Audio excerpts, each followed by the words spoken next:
तो पेपर में यहां से जो क्वेश्चन आता है वो ऐसे करके आएगा। उसमें क्वेश्चन आता है स्टेट एंड प्रूव बीपीटी। पूरा नाम बीपीटी का तो मालूम ही होगा, बेसिक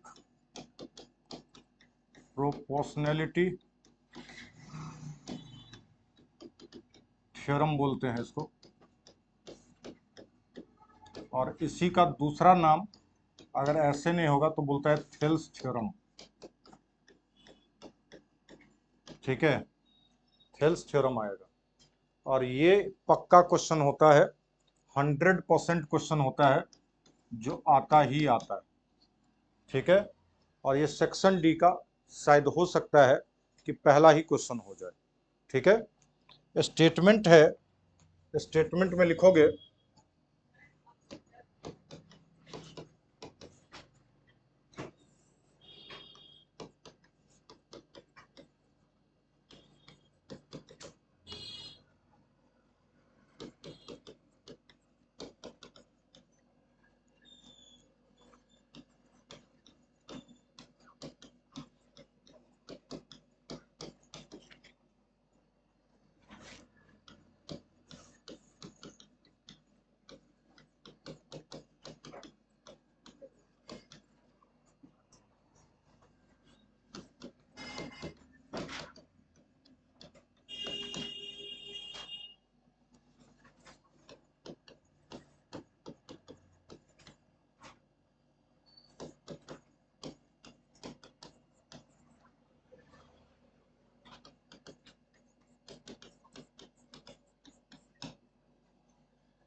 पहले स्टेटमेंट लिख लो।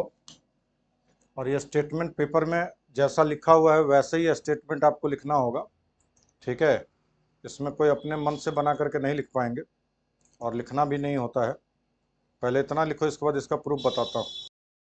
ये बोला है कि अगर कोई ट्रायंगल है, ध्यान से समझना जी, कोई अगर ट्रायंगल है ऐसा, और ये ए है, ये बी है और सी है, और कोई तीसरी लाइन है जो डी और ई पे कट कर रही है। ठीक है, अगर गिवन में ये बोला है, गिवन में बोला है कि अगर ए बी ट्रायंगल में डी पैरेलल टू अगर बीसी है, डी पैरेलल टू बीसी है, तो आपको प्रूव ये करना है कि AD upon DB equal to AE upon EC, ये प्रूव करना है। पेपर में कभी ये तुम सोच रहे हो कि केवल वहां पे स्टेटमेंट दिया रहेगा, स्टेटमेंट दिया हो सकता है, जैसे ऊपर वाला स्टेटमेंट दिया हो सकता है, लेकिन ज्यादातर में नहीं होते हैं। पेपर में बिल्कुल ऐसे ही आएगा, स्टेट एंड प्रूव बीपीटी। तो आपको ये स्टेटमेंट पूरा लिखना होगा और उसके नीचे जो भी प्रूव कर रहे हैं वो प्रूफ भी आपको बढ़िया ढंग से करना पड़ेगा। ठीक है, जिसमें अगर श्योर शॉर्ट क्वेश्चन है, 100% है, उसमें हमें गलत नहीं होना चाहिए, इस बात को आपको ध्यान में रखना पड़ेगा। ठीक है, अगर किए हुए क्वेश्चन में भी तुम अगर गलत करते हो तो फिर अब आपकी जवाबदेही होगी। अगर मैं इस पे एक और कॉन्सेप्ट बता देता हूं, उसके बाद फिर इसका डेरिवेशन शुरू करूंगा। ठीक है, बिटवीन सेम पैरेलल, किसी भी ट्रायंगल में ना, triangles on the same base and between parallels and between parallels area are equal। ये स्टेटमेंट आपको ध्यान में रखना पड़ेगा। ठीक है, बात समझ में आई? हाँ,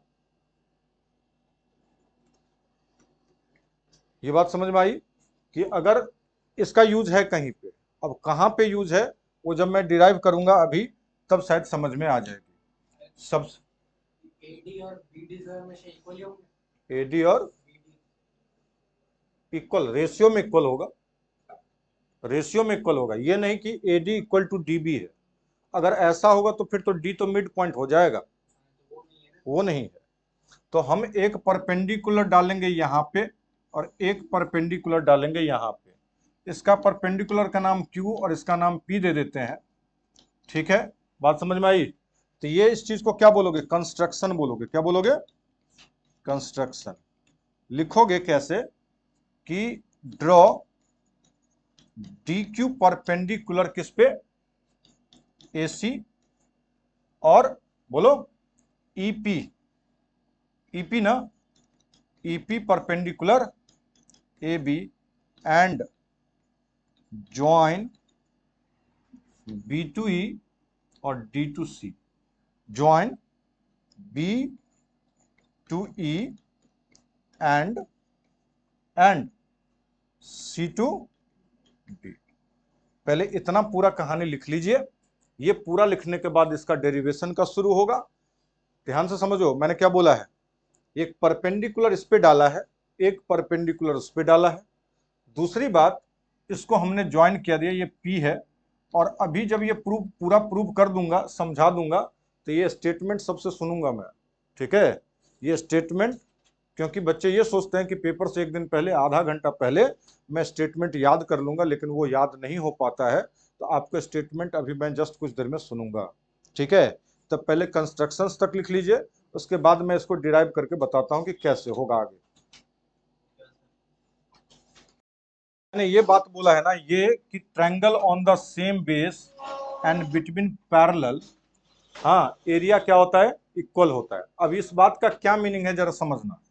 ये इस पे ये ट्रायंगल अगर बना हुआ है, ये वाला, इसको मैं शेडेड कर रहा हूं। ठीक है, और इसी बेस पे ये ट्रायंगल बना हुआ है, इसको भी मैं शेडेड कर रहा हूं। ठीक है, तो एक बात बताओ, दोनों कौन सा ट्रायंगल है जो सेम बेस पे बना हुआ है? कौन कौन सा ट्रायंगल है? DBE, DEC, दोनों सेम बेस, और बिटवीन पैरेलल भी। इसका बेस कहां? DC है, दोनों का बेस DE है। ठीक है, और दोनों ट्रायंगल ये बिटवीन पैरेलल में है। तो मैं अगर एरिया ऑफ ट्रायंगल DBE बोलूं, DBE, और एरिया ऑफ ट्रायंगल DEC बोलूं, तो गलत तो नहीं होगा? होगा क्या? कौन से प्रॉपर्टी से हुआ? इस वाले प्रॉपर्टी से हुआ। ठीक है, यहां तक तो क्लियर है। अब इसका यूज क्या करेंगे, कब करेंगे, वो हमें डेरिवेशन से पता चलेगा। ठीक है, तो मैं आगे ले जा रहा हूं। फिगर देखते रहना, क्योंकि फिगर में इसकी जरूरत पड़ेगी, हमें इस ट्रायंगल की जरूरत पड़ेगी। तो पहले मैं ले रहा हूं प्रूफ में एरिया ऑफ ट्रायंगल ADE। क्या ले रहा हूं? जिसमें मैं परपेंडिकुलर मान रहा हूं कौन सा है अपना? PE। क्या है फॉर्मूला? क्या होता है? हाफ इंटू, तो बेस में क्या होगा? AD, और हाइट में क्या होगा? PE। बोलो, ट्रायंगल का एरिया क्या होता है? हाफ इंटू बेस इंटू, तो बेस में हमारा ये होगा और हाइट में हमारा ये होगा। होगा ना? कहीं पे अगर मान लो इस तरह का ट्रायंगल बना रहता ऐसा, तो तुम बेस में ये लोगे और हाइट में ये लोगे, यही ना? क्लियर? अच्छा सर, अब इसके बाद कौन से ट्रायंगल का सिलेक्शन करेंगे? तो इससे बना हुआ जो पास में ट्रायंगल है, इसका सिलेक्शन कीजिए, है ना? तो क्या लिखोगे इसका ट्रायंगल का नाम? Area of triangle DB। इसमें हाफ, बेस क्या होगा इसका? DB, और परपेंडिकुलर कौन सा होगा? PE ही होगा, PE ही होगा। अब मन में आएगा कि कर कैसे PE आएगा? अगर मैं रेशियो लिया, तो इस दोनों का रेशियो ले रहा हूं, तो हाफ से हाफ, PE से PE, तो रहेगा क्या? AD अपॉन DB रहेगा। इसको कैपिटल A मान लेंगे। ठीक, अच्छा, ये जो हमने एरिया ऑफ ट्रायंगल निकाला है, वो किसके हिसाब से निकाला है? PE परपेंडिकुलर AB के हिसाब से निकाला है ना? अब हम लोग दूसरा एरिया ऑफ ट्रायंगल निकाल रहे हैं, जिसमें हम परपेंडिकुलर क्या लेंगे, डी क्यू या क्यू परपेंडिकुलर ए सी। ठीक है जी। अच्छा, इसमें अगर ट्रायंगल, फिर से वही ट्रायंगल ले रहे हैं, कौन सा triangle, area of triangle A D E. इस बार हाफ, बेस क्या होगा, बेस होगा ए ई, और परपेंडिकुलर क्या होगा, डी क्यू होगा ना। इसको थर्ड इक्वेशन मान लेते हैं। अच्छा, इससे चिपका हुआ कौन सा ट्रायंगल है, ये वाला है ना, ओके ना। ठीक है, तो इस ट्रायंगल का नाम होगा area of triangle DEC, DEC. Half, base कितना, बेस हमारा होगा ईसी, और परपेंडिकुलर क्या होगा, डी क्यू।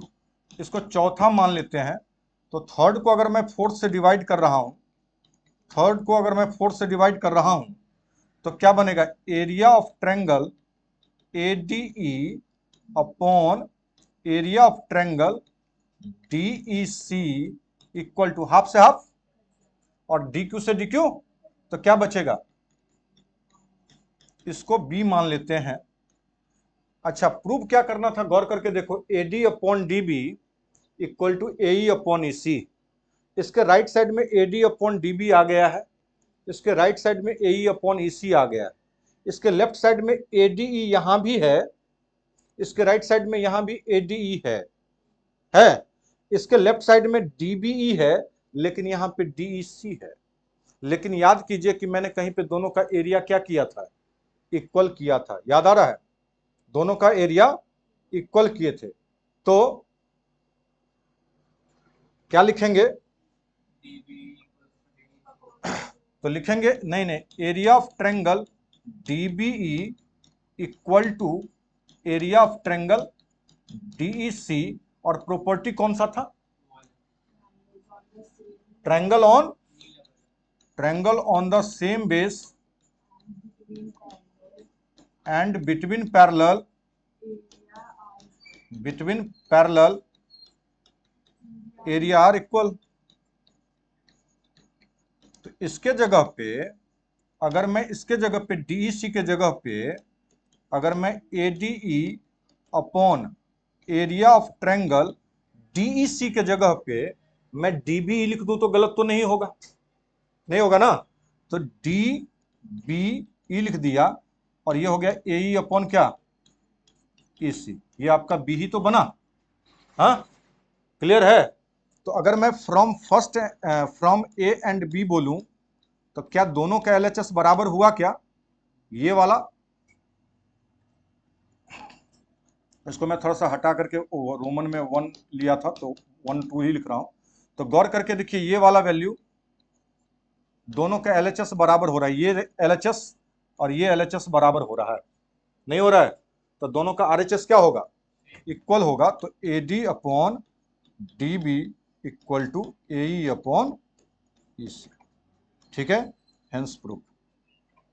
क्लियर, किसी को कंफ्यूजन है तो हमारा थ्योरम था, जिसे हम लोग थेल्स थ्योरम या बीपीटी बेसिक प्रोपोर्शनैलिटी थ्योरम के नाम से जानते हैं। लेकिन पहले मैं अब जो बात कर रहा हूं उस बात को समझना, और इसके बाद फिर मैं तुम्हें ले जाऊंगा एक्सरसाइज 6.1 पे, और 6.1 के सबसे पहले जो इंपॉर्टेंट क्वेश्चन है, पहले मैं उस पर डिस्कस करूंगा। मान लो पहला क्वेश्चन अगर मैं डिस्कस करूं भी, तब भी आपके पेपर में वो नहीं आएगा, ठीक है, उसका कोई रोल नहीं है, ठीक है। तो इसमें कहानी क्या है, जब हम लोग जूनियर क्लास में थे तो उस ट्रायंगल का नाम था कॉन्ग्रुएंट ट्रायंगल। क्या नाम था, और कॉन्ग्रुएंट का सिंबल होता है कुछ इस प्रकार से, ठीक है। यहां पे जो चैप्टर पढ़ रहे हो उसका नाम है सिमिलर ट्रायंगल, जिसका सिंबल कुछ इस प्रकार से होता है, ठीक है, जिसका सिंबल कुछ इस प्रकार से होता है। अब सवाल आता है कि कॉन्ग्रुएंट में और सिमिलर में क्या अंतर है, कॉन्ग्रुएंट में और सिमिलर में, ठीक है। तो इसका मीनिंग ये होता है, कॉन्ग्रुएंट का मतलब होता है, ऐसे समझ सकते हो, same to same. Same to same का मतलब दोनों चीज में, शेप में एंड साइज में, ठीक है। और इसका मतलब होता है कि शेप शेप आपका सेम होना चाहिए, साइज अगर डिफरेंट भी हुआ तब भी वो क्या है, सिमिलर है। जैसे अगर स्कूटी का पहिया देखो और बाइक का पहिया देखो, वो दोनों क्या है, सिमिलर है, क्योंकि एक छोटा सा सर्कल है, एक बड़ा सा सर्कल है। अगर मैं ट्रायंगल की बात करूं तो कोई भी इक्विलेटरल ट्रायंगल जो क्या होंगे, जैसे ये इक्विलेटरल ट्रायंगल है और एक ये इक्विलेटरल ट्रायंगल है, दोनों क्या होंगे, सिमिलर होगा। कॉन्ग्रुएंट का मतलब बिल्कुल डिट्टो सेम हो जाए। जैसे एक हाथ है आपका और वही दूसरा हाथ अपने हाथ पे रखोगे तो बिल्कुल सेम टू सेम अगर बैठ रहा है तो वो हमारा हो गया कॉन्ग्रुएंट। छोटे बच्चे का हाथ और आपका हाथ क्या हो जाएगा, सिमिलर हो जाएगा। बात समझ में आई। इसमें हम लोग पढ़ते थे सीपीसीटी पढ़ते थे, यहां पे बोलने के लिए सीपीएसटी लिखते हैं, लेकिन मेरा कहना होता है कि पूरा स्टेटमेंट लिख दीजिए, क्योंकि एनसीईआरटी ने सीपीसीटी तो यूज किया था 9th में, लेकिन 10th में अगर तुम देखोगे तो वहां पे सीपीएसटी वर्ड यूज नहीं किया है। लिखने के लिए लिख सकते हैं पेपर में, अगर स्कूल वाले ने परमिशन दे रखा है तो, ठीक है। नहीं तो सीपीएसटी के जगह पे corresponding part of similar triangle करके कॉरस्पॉन्डिंग साइड प्रोपोर्शन करते हैं। मतलब अगर कोई ट्रायंगल सिमिलर है, क्या है, सिमिलर है, तो एंगल क्या होंगे, एंगल इक्वल होगा, क्या होगा, और साइड जो होता है वो प्रोपोर्शनल होता है। क्या होता है, इस प्रोपोर्शनल का मीनिंग ये होता है कि दिस अपॉन दिस, तुम बहुत घटिया आदमी है यार, तुम तो बात समझ ही नहीं रहा है, ठीक है। तो दिस अपॉन दिस, और ये साइड अपॉन दिस साइड, और ये साइड अपॉन ये साइड लिख सकते हैं, इसको बोलते हैं प्रोपोर्शन। प्रोपोर्शन का दूसरा मीनिंग ये भी बोल सकते हैं, जैसे मान लो एक साइड है और दूसरा साइड 2 से मल्टीपल बढ़ा दिया, तब भी क्या होगा, प्रोपोर्शनल होता है। तो अगर हम साइड को मल्टीपल कर दे तो वो क्या कहलाएगा, प्रोपोर्शनल कहलाएगा। तो कोई बोलेगा सिमिलर ट्रायंगल में क्या होता है, तो सिमिलर ट्रायंगल में एंगल क्या होते हैं, इक्वल होता है एंगल, और साइड क्या होता है, प्रोपोर्शनल होता है, ठीक है। इस बात का ध्यान रखना पड़ेगा, ठीक है। बीपीटी का यूज करते हुए हम क्वेश्चन आगे बढ़ाएंगे। इसमें सबसे पहले मैं एक्सरसाइज, इसमें जो तुम पढ़ोगे ना तो 5 सेकंड भी नहीं लगेगा एक्सरसाइज 6.1 करने में। अगर तुम्हारे पास बुक है तो जरा निकालो एक्सरसाइज 6.1, ठीक है। क्वेश्चंस एकदम थ्रू आउट हो जाएगा, निकालो बुक निकालो। तो क्या करना है, ऑल सर्कल और ब्रैकेट में लगा हुआ है कॉन्ग्रुएंट और सिमिलर, तो क्या होगा, सिमिलर होगा। अगला लिखा हुआ ऑल स्क्वायर आर और ब्रैकेट में लिखा हुआ सिमिलर और कॉन्ग्रुएंट, क्या होगा, सिमिलर होगा। All dash triangle are similar, bracket में लिखा हुआ आइसोसेलेस और इक्विलेटरल, क्या होगा, इक्विलेटरल होगा। Two polygon of same number of side are similar, और ब्रैकेट ए में है their corresponding angle are, angle क्या होने चाहिए, इक्वल, तो एंगल इक्वल होना चाहिए, और देयर कॉरस्पॉन्डिंग साइड आर क्या, प्रोपोर्शनल। बस एक्सरसाइज खत्म हो गया, ठीक है। अगला मैं जे ले जा रहा हूं 6.2 ले जा रहा हूं, ठीक है। टोटल एक्सरसाइज 3 है, ठीक है। तो पहले मैं इसमें क्वेश्चन करा रहा हूं क्वेश्चन नंबर 3, ठीक है।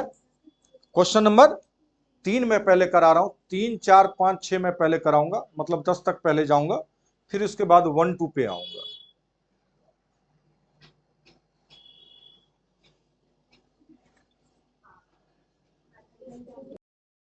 एक बात बताओ कि इस ट्रायंगल में हम बीपीटी अभी पढ़े हैं, बीपीटी अभी पढ़े हैं, तो बीपीटी में ये बोला है कि अगर दो लाइन पैरेलल है, बीपीटी ये बोलता है कि अगर मान लीजिए ये लाइन अगर इसके पैरेलल है, ए बी और सी है और डी और ई है, तो अगर ये लाइन पैरेलल है तो क्या लिख सकते हैं, A D upon equal to A E upon EC लिखते हैं, ये थेल्स थ्योरम बोलता है। अच्छा, थेल्स थ्योरम लगता कहां है, ट्रायंगल में लगता है। कहां लगता है, ट्रायंगल में। तो अगर मैं इस ट्रायंगल को देखना, इस वाले ट्रायंगल को, इस वाले ट्रायंगल को देख रहे हो, ठीक है, ऊपर वाला ट्रायंगल दिख रहा है। हाँ, तो अगर मैं इस ट्रायंगल का जो सिलेक्शन किया हूं तो लिखेंगे इन ट्रायंगल, क्या लिखेंगे, ए बी सी, क्या लिखेंगे, अच्छा किसके पैरेलल है, एम एल पैरेलल टू क्या है, बी सी है, एम एल पैरेलल टू, तो मैं क्या लिख सकता हूं, A M upon M B equal to A L upon L C लिख सकता हूं बाई बीपीटी। ओके है ना, ठीक है, यहां तक ये बात क्लियर। अच्छा सर, इसके बाद नीचे वाला ट्रायंगल देखो, नीचे वाला ट्रायंगल कौन सा है, ये वाला ट्रायंगल है, नीचे वाला ये है। तो अगर मैं इस ट्रायंगल को बोलूं, इस ट्रायंगल का क्या नाम दोगे, क्या ट्रायंगल नाम दोगे, in triangle A D C किसके पैरेलल है, एन एल पैरेलल किसका है, डीसी का। तो इसमें क्या लिख सकता हूं, ए, जैसे A M upon M B लिखा, नहीं लिखा, ऐसे लिखोगे क्या, A N upon equal to A L upon by, अच्छा इसको 2 मान लेता हूं, गौर करके देखिए इसको 1 मान लेते हैं। तो फ्रॉम फर्स्ट एंड सेकंड गौर करके देखो। अच्छा इसमें बच्चे गलती क्या कर देते हैं वो भी बताता हूं, इसमें बच्चे गलती क्या करते हैं, जैसे मैंने अगर A M upon M B लिया तो आपको भी दूसरे ट्रायंगल में वही पैटर्न रखना चाहिए, जैसे मैंने भी लिखा ए एन अपॉन एन डी लिखा है। अब तुम उल्टा सीधा लिखोगे तो प्रूव नहीं होगा, बात समझे। तो दोनों का आरएचएस क्या हो गया, तो अगर आरएचएस का इक्वल है तो एलएचएस क्या होगा, तो A M upon M B equal to A N upon N D. लेकिन सर जानते हो हम लोग वहां तक पहुंच नहीं पाए जहां तक हमें पहुंचना था। गौर करके देखो, ए एम अपॉन क्या प्रूव करना है, ए बी, क्या प्रूव करना है, A M upon A B prove करना है ना। लेकिन हम वहां तक अभी पहुंचे नहीं है, नहीं पहुंचे हैं। तो पहले क्या करेंगे, इसको रेसिप्रोकल करेंगे, क्या करेंगे, रेसिप्रोकल। रेसिप्रोकल का मतलब क्या होगा, बोलो, तो ये हमारा हो जाएगा क्या, एम बी, रेसिप्रोकल का मतलब उल्टा ना, M B upon A M equal to N D upon A N. अच्छा सर एक बात बताओ कि अगर मैं दोनों तरफ 1 जोड़ दूं, जोड़ सकता हूं ना, तो अगर मैं दोनों तरफ 1 जोड़ दूं तो इधर भी 1 जोड़ दिया और इधर भी 1 जोड़ दिया, तो 1 जोड़ने का मतलब इसके नीचे 1 होगा, इसके नीचे भी एलसीएम लेंगे तो क्या होगा, ए एम बोलो, और ऊपर में क्या होगा, M B plus A M होगा, और नीचे में एलसीएम क्या होगा, ए एन, और इसको क्या लिख सकते हैं, N D plus A N लिख सकते हैं। अच्छा एक बात बताओ, M B plus A M जुड़ करके क्या होगा, ए बी होगा, तो ये हमारा हो गया ए बी, क्या हो गया, ये हमारा हो गया ए बी, और नीचे में क्या होगा, अच्छा इधर का दोनों का सम क्या होगा, हाँ, N D plus A N जुड़ करके क्या होगा, ए डी होगा, नहीं होगा, ए डी अपॉन कितना, ए एन होगा। अच्छा एक बात बताइए, हमारे में ए एम ऊपर था, तो एक बार रेसिप्रोकल किए थे तो दोबारा फिर से क्या कर देते हैं, रेसिप्रोकल कर देते हैं। तो फिर से रेसिप्रोकल कर देंगे तो क्या बन जाएगा, A M upon A B equal to A N upon A D, hence prove. इसमें गलती बताता हूं, जो लोग छोटे से लर्नर टाइप का है या फिर जो उनको, जिन टीचर को ज्ञान नहीं है, वो सीधे क्या कर देता है, ऐसे लिख देता है, A M upon A B लिखता है, ठीक है, A M upon A B पूरा लिख देता है, तो वो सेकंड स्टेप में ही प्रूव हो जाता है। तो बच्चे को आसान तो लगता है, लेकिन पेपर में जब लिख करके आते हैं तो उसका नंबर डिडक्ट हो जाता है, ठीक है। तो आपको इसी प्रक्रिया से गुजरना पड़ेगा। हाँ, तो ये कर लो अपना। क्योंकि जब तुम देखोगे कि यहाँ पे ए बी नहीं आया तो तुम्हें ये बात सोचना चाहिए कि सर अगर ए एम है ना और एम बी है, अगर दोनों जुड़ जाए तो ए बी आएगा, ठीक है। तो जोड़ने के लिए तुम क्या करोगी, 1 जोड़ोगी। हाँ, अगर पूरा लेंथ होता और उसमें से कट करना होता तो क्या कर देते, माइनस करते। इसमें से छोटे से पार्ट को क्या कर सकते हैं, बड़े पार्ट में करेंगे। ठीक है, तो छोटे से बड़े पार्ट में कट करने के बढ़ाने के लिए हमें जोड़ना पड़ेगा। ठीक है, चलो लिखो। क्वेश्चन नंबर 4 में ये फिगर बना हुआ है, दिया हुआ है क्वेश्चन नंबर 4 का, बुक में फिगर दिए हुए हैं। इसमें ये ए है, बी है, सी, ई यहां पे है,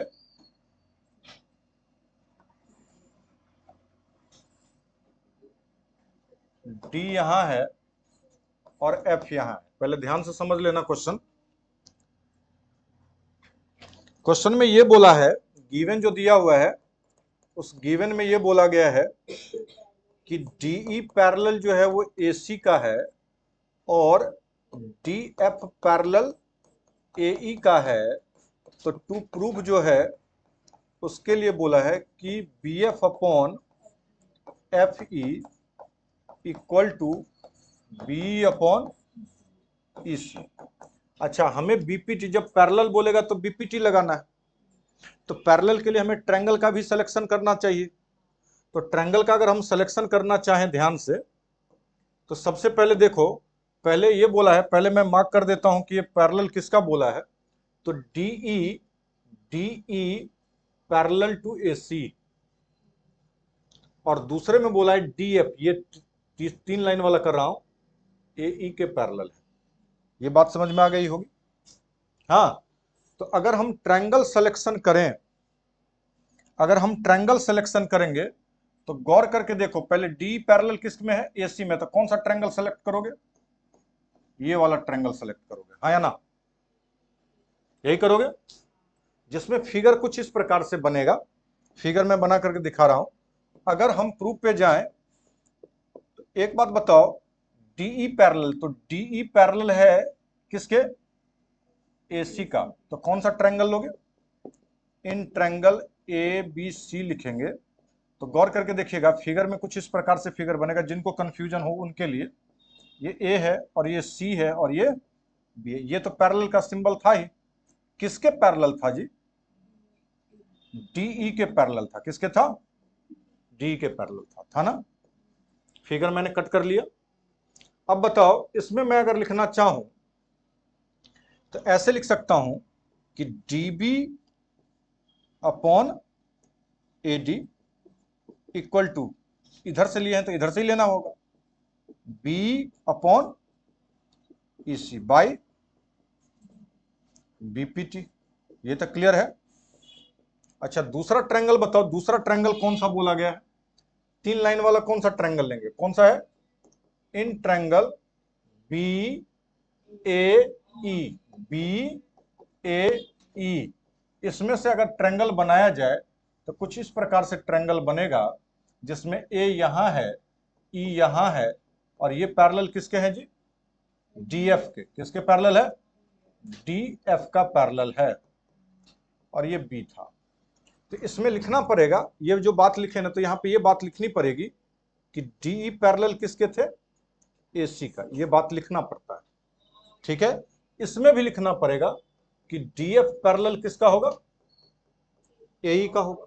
अच्छा, गौर करो, इसमें जब लिख रहे थे तो डीबी अपॉन एडी लिखे थे, ऊपर से लिखे थे, तो इसमें भी क्या लिखेंगे, BD upon DA equal to BF upon F E.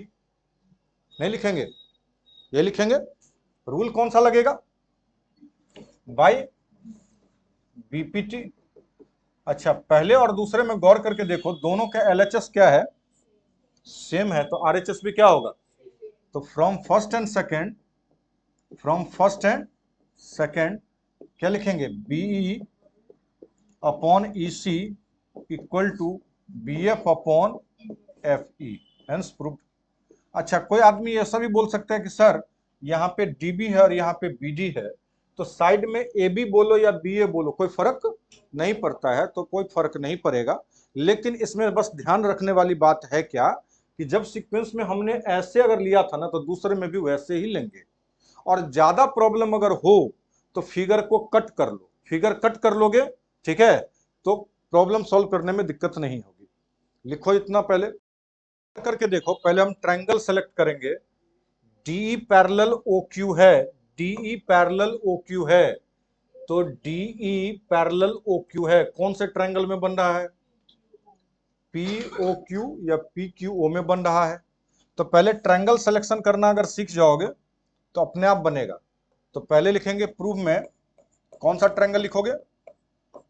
In triangle POQ किसके पैरेलल है जी? DE पैरेलल टू, तो DE पैरेलल अगर OQ है तो मैं इसको BPT क्या लगा सकता हूं? PE EQ equal to PD DO by, ठीक है, पहला। अच्छा, इसका काम हो गया। अब DF पैरेलल OQ है, OR है, DF पैरेलल OR है, तो DF कौन सा है जी? DF ये है, तो कौन से ट्रायंगल का सिलेक्शन करेंगे? तो लिखेंगे इन ट्रायंगल POR, क्या लिखोगे? DF पैरेलल टू OR, तो फिर क्या लिखेंगे? PF, क्योंकि बाहर से लिए थे इधर, तो इधर भी बाहर से लिखेंगे PF upon FR equal to PD upon DO by BPT। इसको दो मान लेते हैं, दोनों का LHS देखो या RHS, दोनों का क्या है? दोनों का RHS क्या है? तो LHS भी क्या होगा? तो फ्रॉम फर्स्ट एंड सेकंड ये हो जाएगा PE upon EQ equal to PD upon, sorry, PF upon FR। अच्छा, एक बात बताओ, जब तुम ये प्रॉपर्टी अभी कुछ देर पहले पढ़े थे कि ये अगर पैरेलल इसका होगा तो इसके साइड क्या होते हैं? प्रोपोर्शन। तो अगर ये प्रोपोर्शन है, ये अगर प्रोपोर्शन है तो दोनों लाइन क्या होंगे? पैरेलल। उसी को बोलते हैं कन्वर्स। इफ वाला, समझे बात? अगर ये पैरेलल इसका था तो साइड प्रोपोर्शन, तो अगर साइड प्रोपोर्शन तो इसका मतलब ई वाला, ये वाला जो है इसके पैरेलल हो जाएगा, ठीक है। That means EF parallel to, EF parallel to QR, लेकिन उसका नाम BPT नहीं बोलेंगे, कन्वर्स BPT बोलेंगे। क्या बोलेंगे? कन्वर्स, कन्वर्स BPT, या इसी को सीधे CBPT लिख सकते हैं। ठीक है, बात समझ में आई? ठीक है, कि BPT ही लगानी। गौर करके देखिए, सबसे पहले ये AB पैरेलल PQ है, तो कौन से ट्रायंगल का ये हिस्सा बन रहा है? हाँ, POQ का बन रहा है ना। तो लिखेंगे प्रूफ में, इन ट्रायंगल कौन सा? POQ, क्या लिखा हुआ है? AB पैरेलल टू किसके? PQ के। तो अगर मैं लिखना चाहूं तो ऐसे लिख सकता हूं, OA upon AP equal to OB upon BQ, क्या बोलते हो?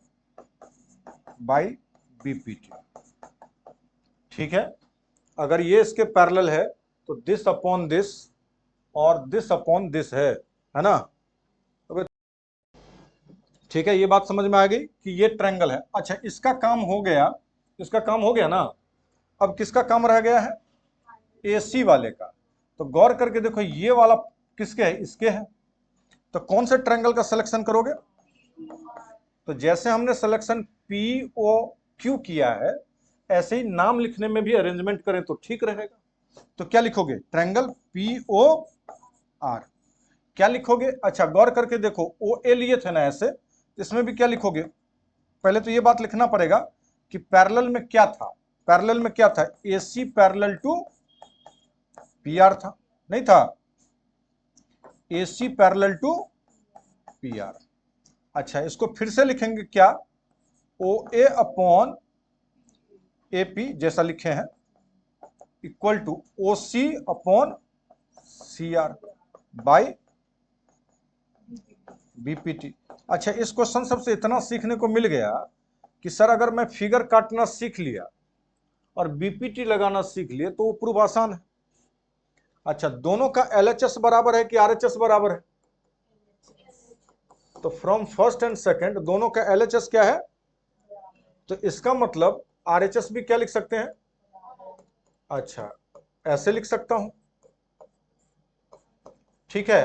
अब गौर करके देखो, ये जो ट्रायंगल जो दिख रहा है तुम्हें, ये वाला ट्रायंगल, ये वाला जो ट्रायंगल दिख रहा है, ये वाला नहीं है। अगर इस ट्रायंगल में BC पैरेलल अगर QR होता, BC पैरेलल QR अगर होता तो मैं OB अपॉन BQ लिख सकता था और OC अपॉन CR लिख सकता था। तो अगर पैरेलल होता तो ये लिखते, प्रोपोर्शनल लिखते। अगर प्रोपोर्शनल है तो मैं क्या लिख सकता हूं? दैट मीन्स इसका मतलब क्या होगा?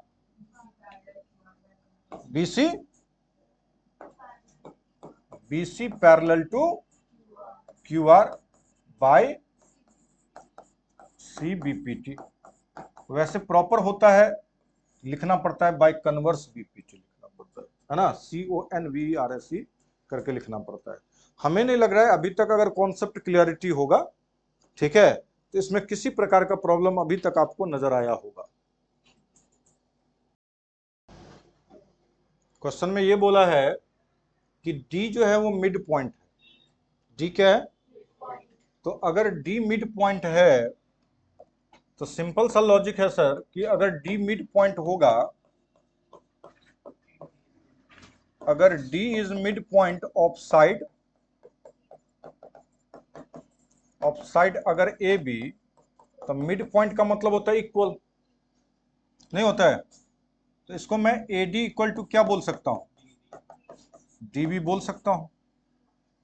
AD इक्वल टू, अच्छा, अगर हम इन ट्रायंगल ABC में बात करें तो DE पैरेलल टू अगर BC है तो मैं BPT लगा करके AD upon DB equal to AE upon EC बोल सकता हूं बाई, कोई दिक्कत? हाँ, अच्छा, मैं AD के जगह पे DB लिख दूं तो गलत है क्या? AD के जगह पे अगर मैं DB लिख दूंगा तो गलत तो नहीं होगा। तो मैं AD के जगह पे DB रिप्लेस कर रहा हूं और नीचे में भी DB है तो AE अपॉन EC, तो DB से DB, तो यहां पे क्या बचेगा? क्रॉस मल्टीप्लीकेशन करेंगे तो AE इक्वल टू क्या होगा? EC। AE इक्वल टू, अगर AE इक्वल टू ये हिस्सा इक्वल टू ये हिस्सा है, इसका मतलब क्या है? E is mid point of side AC।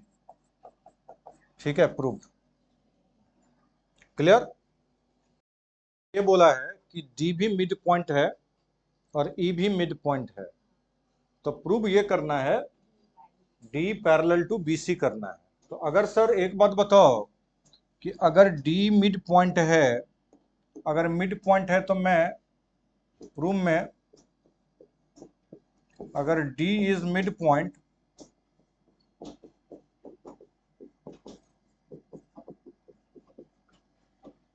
Side AB है, पागल सुधर ही नहीं रहा है, तो AD इक्वल टू DB बोल सकता हूं, AD इक्वल टू DB बोल सकता हूं। अगर मैं दोनों तरफ DB से डिवाइड कर दूं तो क्या लिखेंगे? AD upon DB equal to कितना? 1 होगा, होगा ना? ऐसे similarly E is mid point, किसका है मिड पॉइंट?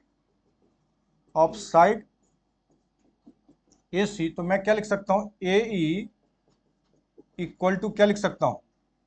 EC लिख सकता हूं क्योंकि मिड पॉइंट है। तो या तो दोनों तरफ EC से डिवाइड कर दो, तो EC को अगर डिवाइड करोगे तो क्या लिखोगे? AE अपॉन, अच्छा गौर करके देखो, गौर करके देखो एक चीज,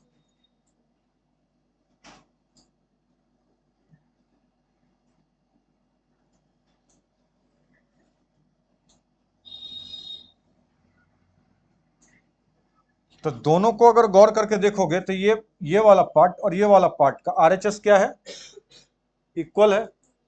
तो एलएचएस भी क्या होगा, तो फ्रॉम फर्स्ट एंड सेकंड मैं बोलूंगा एडी अपॉन डीबी एई अपॉन ईसी।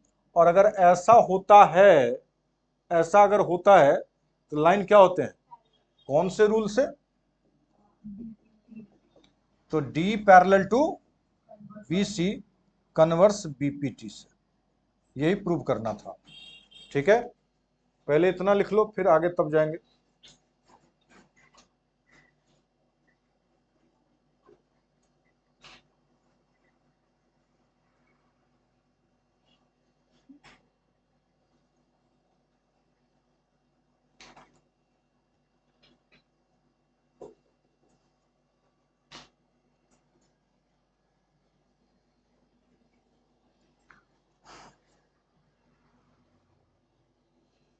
ठीक है, इसके बाद क्वेश्चन नंबर 9 और क्वेश्चन नंबर 10 है।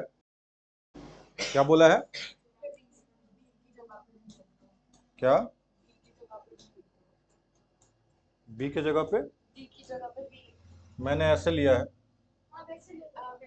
ना मेरी मर्जी, मैं ऐसे, मैं या तो क्लॉकवाइज लेता हूँ या एंटी क्लॉकवाइज लेता हूँ।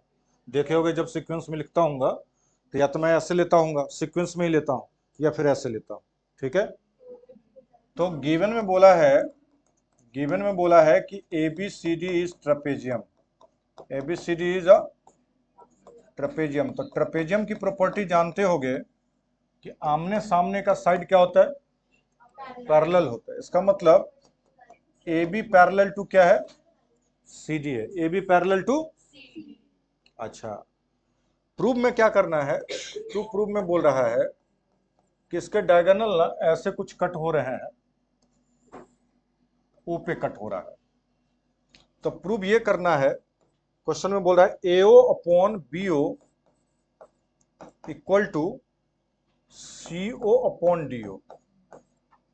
इसमें एक बात बताओ, क्या अगर हमें BPT लगानी है तो क्या कोई ट्रायंगल बन रहा है जिसमें दो लाइन पैरेलल हो, नहीं बन रहा है। बनने के लिए ट्रायंगल बन रहा है लेकिन वो पैरेलल नजर नहीं आ रहा है। ठीक है, तो हम लोग ड्रॉ करते हैं EO यहां पे। ठीक है, इसका नाम E दे देते हैं। तो EO पैरेलल टू DC बोलते हैं, क्या बोलते हैं।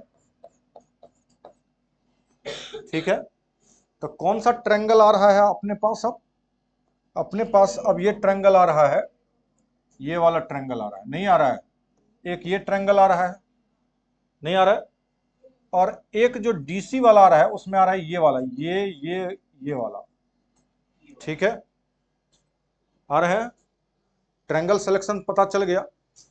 तो सबसे पहले हम लोग जो EO ड्रॉ DC किए हैं कंस्ट्रक्शन से, ठीक है, तो पहले हम लोग उस ट्रायंगल को सेलेक्ट करेंगे, तो ध्यान से समझिएगा, है ना। तो प्रूफ में चलें, तो प्रूफ में क्या लिखिएगा ट्रायंगल में, in triangle ADC EO parallel किसका है, DC का है। EO पैरेलल किसका है, तो BPT तो लगा सकते हैं आप। तो BPT में क्या लिखिएगा, AE upon ED equal to AO upon OC by. यहां तक शायद कोई कंफ्यूजन नहीं होगा, है क्या। जब ये ट्रायंगल लिया तो दिस अपॉन दिस, हाँ, और OB sorry AE upon ED और AO अपॉन। अच्छा, बार बार तो फिर ट्रायंगल ड्रॉ नहीं करेंगे, तो इसी में गौर करो अगर बात कि सर कंस्ट्रक्शन से आपने ना EO पैरेलल टू DC लिया था और AB पैरेलल DC था, इसका मतलब आप EO पैरेलल टू AB भी बोल सकते हो, नहीं बोल सकते हो, क्योंकि ये पैरेलल इसका था और कंस्ट्रक्शन से ये पैरेलल इसके बोल रहा हूं, तो मैं EO को पैरेलल AB भी तो बोल सकता हूं, नहीं बोल सकता हूं। ठीक है, तो फिर लिखेंगे इन ट्रायंगल कौन सा ट्रायंगल लिखोगे? ए बी डी, है ना, ए बी डी। साथ में यहां पे क्या लिखेंगे? ई ओ पैरेलल टू, और ये कैसे हुआ ये बात यहां पे हमने क्लियर कर दिया है। अच्छा, जब हमने ऐसा लिया है तो फिर से वही बात लिख सकते हैं क्या? A E upon E D equal to O B upon O D, BPT by BPT. इसको इक्वेशन 2 मान लेते हैं। क्या बोलते हैं? कोई दिक्कत? हाँ, सिंपल सा हम लोग क्या कर रहे हैं, पहले ट्रायंगल सिलेक्शन कर रहे हैं और बीपीटी लगा रहे हैं।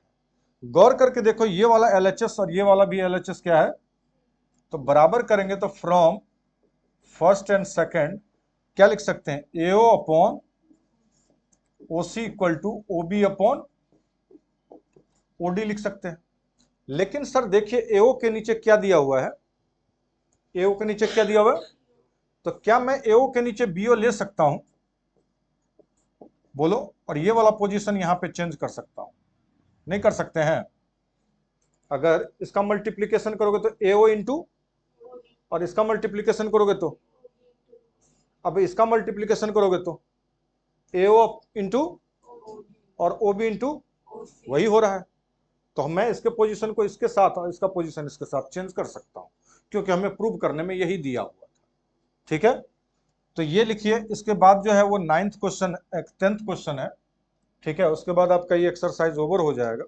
ठीक है, एक्सरसाइज 6.2 ये बोला था कि एओ अपॉन बीओ और सीओ अपॉन डीओ दिया हुआ है, और बोला है कि एबीसीडी को ट्रेपेजियम प्रूव कीजिए। एबीसीडी को ट्रेपेजियम प्रूव कीजिए। तो एक बात बताओ, अगर मैं A B parallel C D कर दिया तो इसका मतलब ट्रेपेजियम हो जाएगा। कंस्ट्रक्शंस तो यहां भी कर रहे हैं, EO parallel to A B कर रहे हैं। अगर ईओ पैरेलल ए बी कर रहे हैं तो मैं बीपीटी लगा सकता हूं। तो एक बात पहले गिवन पे चलते हैं कि गिवन क्या दे रखा है। गिवन ये दे रखा है, तो एओ अपॉन बी और सीओ अपॉन डीओ को मैं रीअरेंज करना चाहूं तो मैं ये लिख सकता हूं एओ अपॉन जैसे सीओ, इसके जगह पे ये रिप्लेस कर सकता हूं, इसके जगह पे ये रिप्लेस कर सकता हूं। तो एक हमने ये निकाल के रख लिया। अब चलते हैं ट्रायंगल एडीबी में। एडीबी में क्यों नहीं कर सकता हूं? अगर मैं, मुझे मन करता है कि 1/2 है और 3/4 है, मान लो मेरा मन करता है 1/3 और 2/4 हमारी जरूरत के हिसाब से करना चाहें, बिल्कुल कर सकते हैं। 2 3 जा 6, 2 3 जा 6, 1 into 4 4 हो रहा है। ठीक है, तो हमारे रिक्वायरमेंट के हिसाब से उसको मैं प्लेस कर सकता हूं। तो एक तो हमने ये कर लिया। अच्छा, ट्रायंगल एडीबी में मैं अगर मैं लिखूं डी अपॉन ई ए और डीओ अपॉन ओबी तो गलत नहीं होगा, ये बाई बीपीटी हो गया। अगर मैं इसका उल्टा कर दिया तो सवाल आता है कि सर मैं उल्टा करूं क्यों?